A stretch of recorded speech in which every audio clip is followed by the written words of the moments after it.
Media Mentorship Night is students teaching their parents, their grandparents, and the community about media literacy and being smart with your technology and how to navigate this changing world. Another challenge is that information literacy should really be in all classes, and some teachers aren't trained on what that means, like what they need to be teaching. Most people see the need for this. Most people want to do this work, and they really don't know where to begin. If we can teach them media literacy skills, what to click on, when, how to look for a better source, how to reverse image search. We see this as something that can work anywhere, because no matter who you are, no matter what your beliefs are, you should always know as much as you can about the sources of information that you're seeing every day and that you're trusting. The kids really connect with the lessons, and it's nice as a teacher to see them doing something they're engaged by, because there's less management during these activities because kids want to do them and they want to be masters of the online world and to be smart people who aren't getting duped. So overall it's just a fun experience. I'm impressed how many people actually were interested in coming here. It definitely changes your perspective about online and how true and false it can be. This is going to be really good and really positive for people to know about. There's this cross-generational connection that's happened, and I think that's always good for a community. So adults are learning, kids are teaching and learning. It's beautiful. It's total success. After students have learned the media mentorship curriculum and the skills that are embedded in that, skills of fact-checking and how cognitive biases can be hacked by algorithms, and how ubiquitous this technology is. We talked about some of the deep fakes that are being created and some of the stuff that has happened already this year with voice manipulation and AI, and how do you even deal with that when you don't know, or you hear it and you see it and you're like, it seems real to me. And so that is a whole nother level of teaching. So that's really what we're teaching students, and what students are then teaching their communities is what are some ways that I can find out as much as I can about whatever source I'm seeing online. We call it a social science fair. It's kind of a science fair sort of model. They take one aspect of one of those lessons and distill it down into a 5-minute presentation that they can show to a community member who's coming to the event. The event is broad enough, and I think the curriculum is broad enough that teachers can put their own spin on it, right?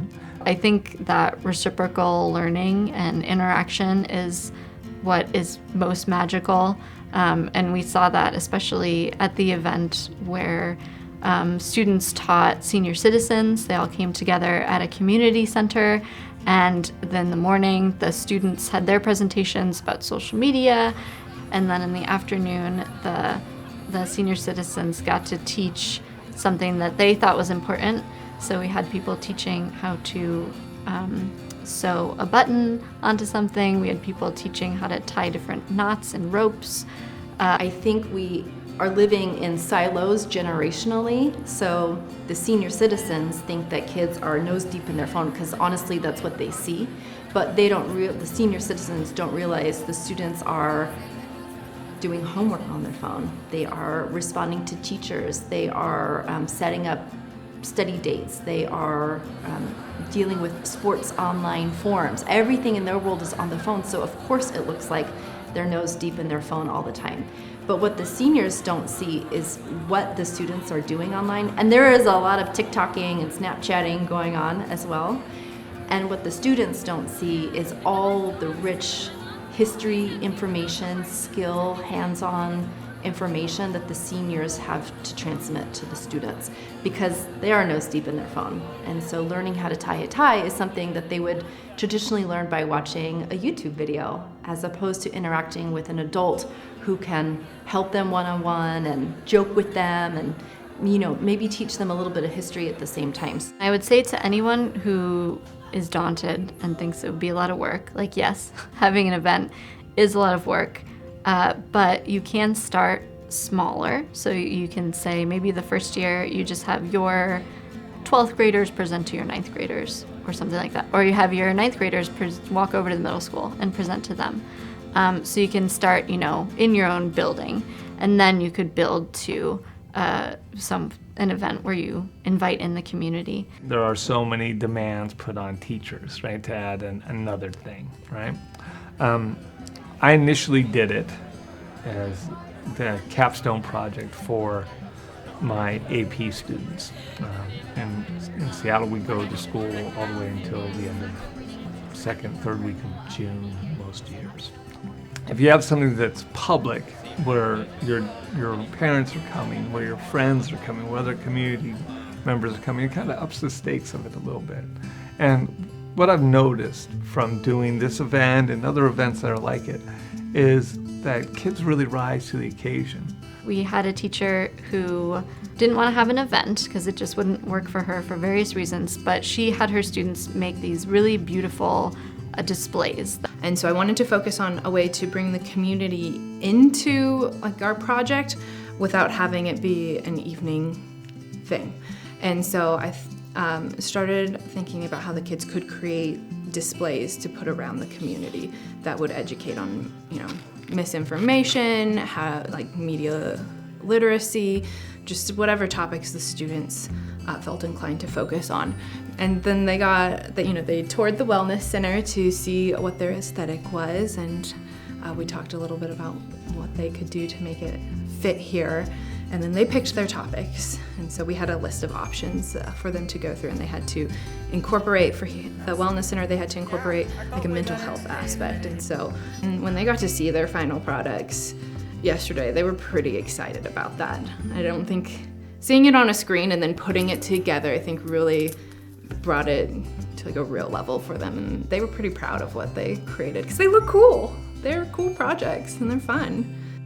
For the last couple of years, the students and I have had a lot of fun with the curriculum and exploring fact-checking skills, and I saw that it was really engaging for kids.